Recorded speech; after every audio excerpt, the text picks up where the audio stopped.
Hello friends, in the series which we are doing on understanding popular culture, today we'll talk about music and how music is an integral component of cultural traditions in India and how it has evolved over a period of time. We have seen that Bharat Muni's Natya Shastra was one of the most important texts from the initial times, where we find that these kinds of trends associated with music, dance, theatre, all could be found in that text. And we have also seen that how music is one component which is found in every festival, and from the evolution of human beings from that context, that how when a human being takes birth and thereafter in his entire lifetime, music is an important component all through his life. And we have basically songs or for every occasion in that context, that we have songs for the occasion of birth, we have songs for the occasion of marriage and other important other important rituals which are associated in a man's life. And we have also seen that how music over a period of time has played an important role in the cultural transmission as well. So in this context, when you talk about the readings, the kind of contribution in the framework of the SOL School of Open Learning source material on the culture, in which Professor T.K.V. Subramaniam has contributed in the context of the musical traditions, and he has in a way communicated the musical traditions of North India as well as South India. And how we have seen that how music and dance, both of them, they are also associated or rather an expression of devotion as well.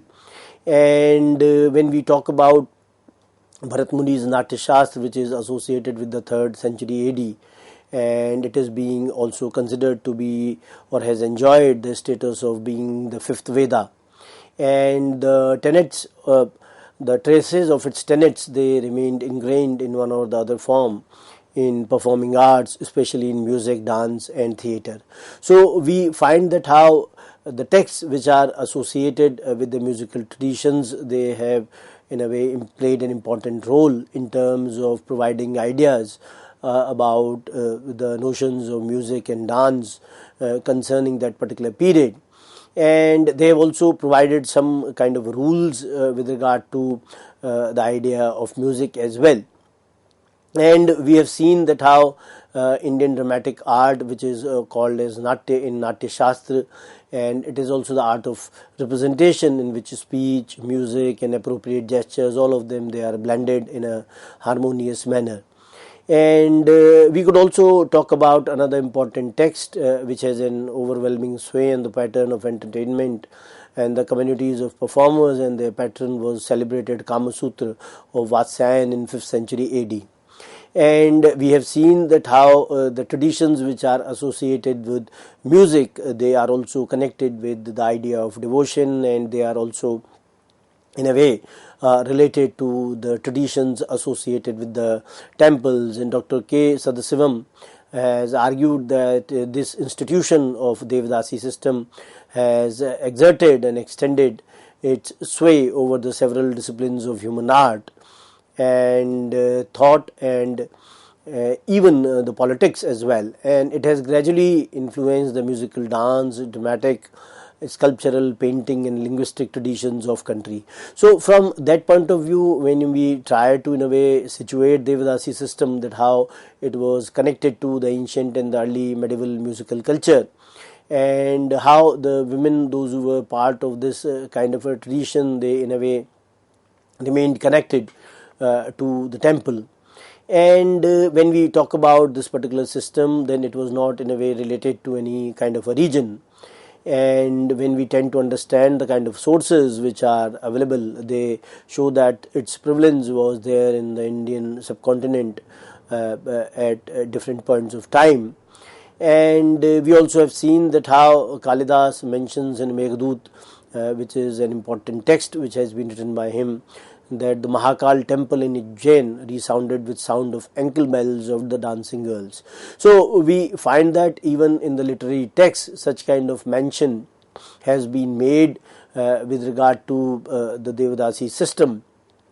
and how we have seen that the various sources which are associated with history, they also talk about the prevalence of this system throughout the Indian subcontinent during the period under review. So when we talk about such kind of traditions which are connected with devotion as well as with the concern of the cultural traditions, then we find that how music definitely has played an important role in that context. And when we talk about the foreign travelers like Huan Sang, who came to India in 7th century, and he records that the women, they played music, lit lamps and offered flowers and perfumes to honor sun god at Multan.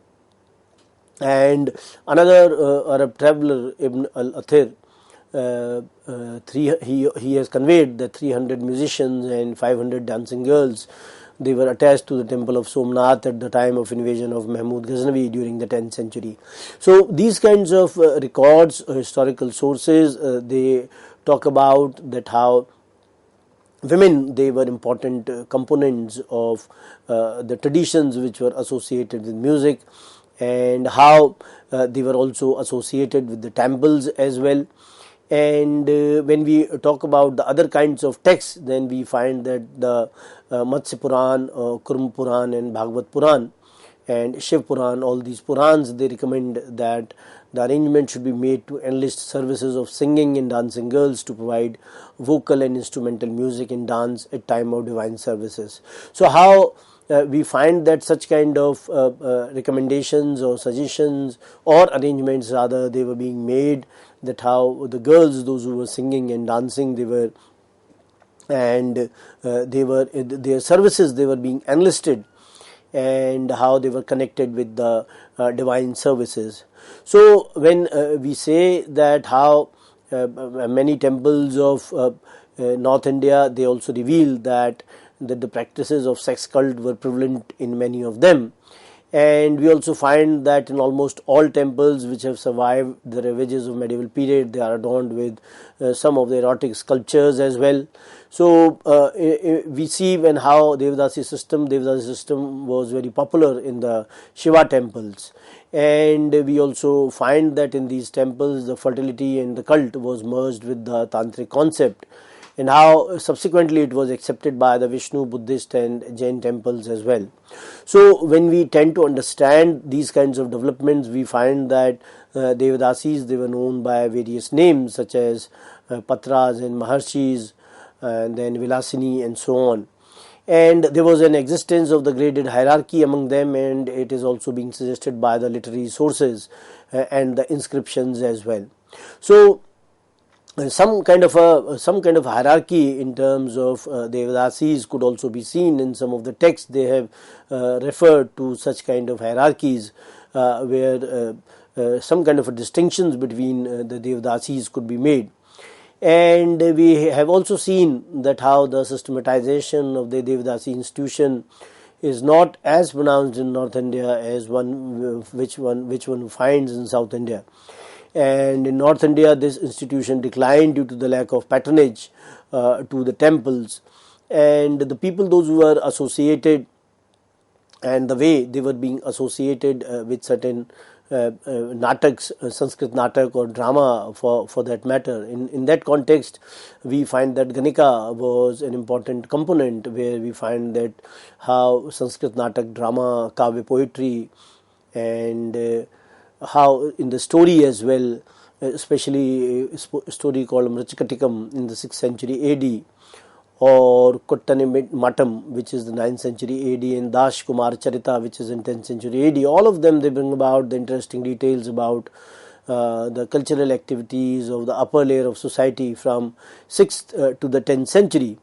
And we have also seen that how the courtesans, they were seen intimately engaged in various types of the artistic pursuits, including the literary discourses, and how they were seen to be the repository of the fine arts and stagecraft, especially Ganika, who attained proficiency in 64 arts and had an expert knowledge in the art of lovemaking. So Ganika dominated the city life and occupied an important place in the society, the way she was the fulcrum or the center of the city life, and she enjoyed a lot of status in that sense. And how the temples, they were also in a way connected or seen to be the centers of the cultural activities. So we find that temples definitely were not only exclusively a place of worship in Indian cultural traditions, but they were also associated with other cultural activities as well. And we find that much of the social and political life of the community, especially in the villages and the small towns, all of them, they centered around temples, and how temples, they definitely played an important role in terms of shaping the social and political life of the community which was living close to it. And when we talk about the ideas which are concerned with the social functions, political discussions, and even business transaction, we also find that all of them, they took place in the temple as well. And into the temples we find that how theater halls for discussion, they were also being attached, where the discussions connected to the religion and the philosophical matters, they also took place. So we find that by the end of the 7th century AD, the classical Sanskrit dance and drama stagecraft has reached its zenith and had become a passion with people of the sophisticated tastes. So the kind of developments which were taking place in the framework of the Sanskrit dramas and the stagecraft, they were continuously growing, and by the 7th century AD, we find that it had reached its apogee. And we have also seen that how it became a passion with the people, those who had these kinds of sophisticated tastes with regard to the cultural spheres. And we have also seen that how many of the best Sanskrit plays, they were written during this time.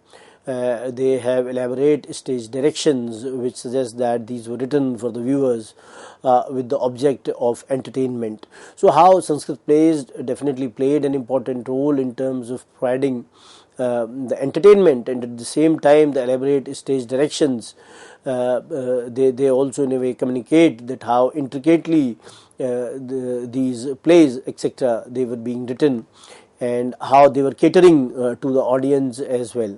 And when we talk about that, the kind of people, those who were seen to be performers, then we find that a number of people, those who were the community of performers, they were the actors, dancers, singers, the people, those who were playing on the various musical instruments, then mime artists, rope dancers, the people, those who were known as jugglers, tap dancer, wandering bards, and lastly courtesans. And all of them, they were being trained in the long-standing traditions of skilled entertaining. And when we talk about these kinds of artists, they, including Ganika, they were drawn from the Sudra class.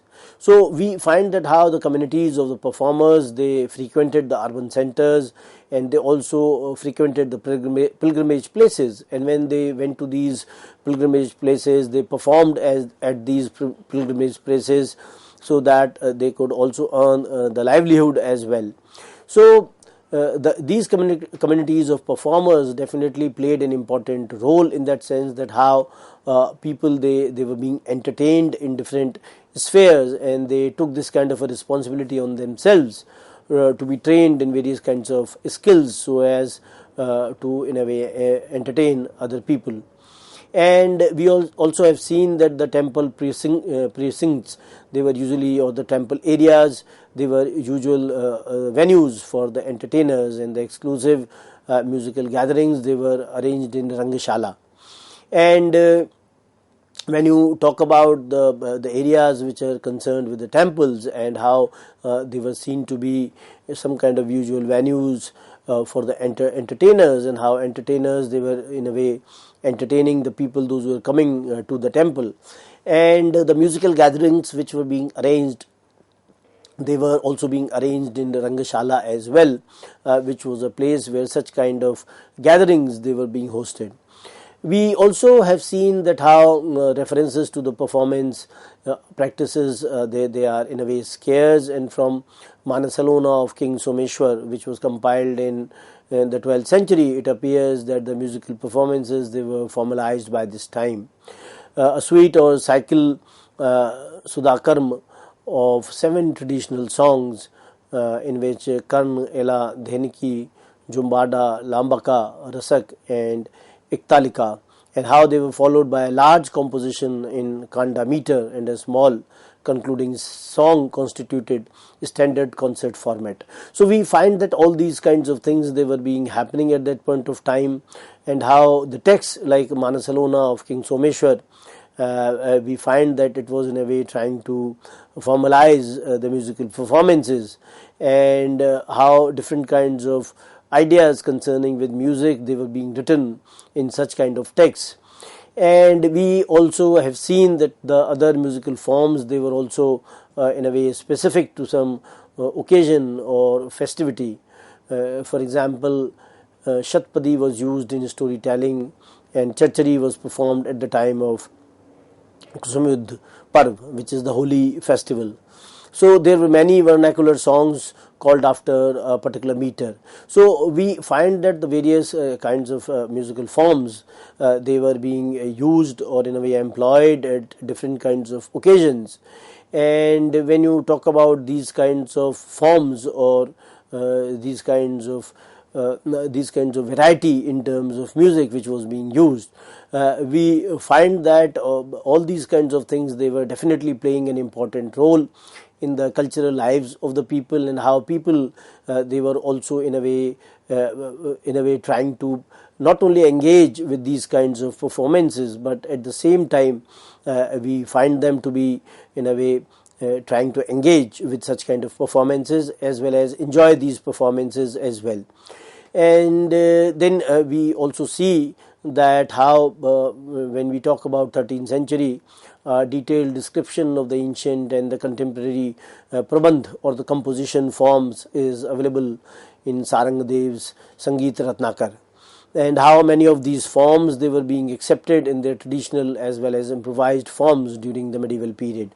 So we find that the various texts which we will talk about, and which have been talked about in the context of the musical traditions.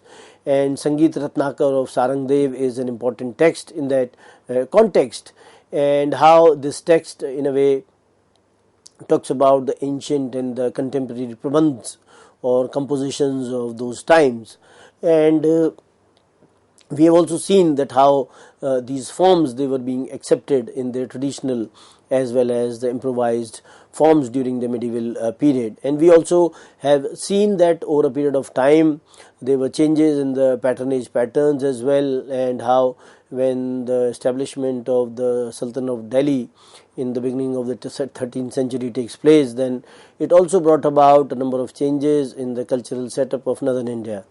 And we find that new elite, they had come from a culturally developed region, and their traditions were in many ways different from those current in northern India. So when we talk about the kind of patronage which was being provided to these music culture, then we also see that that patronage definitely played an important role in terms of sustaining the music culture and traditions. And unless any kind of a patronage would not be provided to the music culture, then it would have been very difficult for them to survive. And we find that when the Sultanate of Delhi was established, then it also brought about a lot of cultural changes during this time. And the new elite, those who had come, they felt that they had come from a culturally developed region. And we also find that their traditions were in many ways, they were different from those which were being there in northern India. Then at this point of time we also see that how the status of Ganikas, it underwent some kind of a decline during this time, and earlier they had some kind of a reputed place in the Indian cultural tradition. And the new patrons, those who had come to India, who conformed to the Turco-Persian traditions of art and culture, they had no knowledge and understanding of the Sanskrit language, and they lacked interest in arts which were attributes of a Ganika. She lost her pride of place in society. So we find that these kinds of changes, they were happening in the society, and how the new masters or the new patrons, those who had come to India, and how these people they were conforming to the Turco-Persian traditions of art and culture, and they were not in any way they did not have that kind of a knowledge or understanding of the Sanskrit language as well as culture. And they in a way lacked interest in the arts which were in a way concerned with Ganika. So in this way we find that there was a decline in her position during this period. And when we tend to see that how during the pre-Sultanate days Sangeet was an amalgam of acting, dancing and singing, and the knowledge of stagecraft was considered an essential accompaniment for fashion people of society. In new scheme of entertainment, theatre had no place. So we find that Sangeet definitely included a number of things: acting, dancing and singing, all of them, they were part of Sangeet. And how the knowledge of stagecraft also was very, very essential in that sense for the people, those who were in a way fashionable in the society. And in the new scheme we also find that in this kind of an entertainment, theatre definitely was not at the central place. And we have also seen that how the theatre was eliminated from Majlisi Hunar, accomplishments appropriate to convivial assemblies, and led to a tremendous decline in the status of the theatre artist. And further change was brought about in the connotation of term Sangeet during period under review, and it now included three arts of vocal music, instrumental music and dance. So we find that how theatre was in a way removed from this kind of a hunar, or the accomplishments which were important in those times, and because of which that how the decline in the status of theatre artists could also be seen. And how some kind of a connotation of the term Sangeet also changes during this time, and now the three arts of the vocal music, the instrumental music and dance, they were all of them, they were part of Sangeet. So we'll talk further about the music and the musical traditions beginning from the ancient times to the medieval and the modern times in the course of our discussion on music in our next lectures. Thank you very much.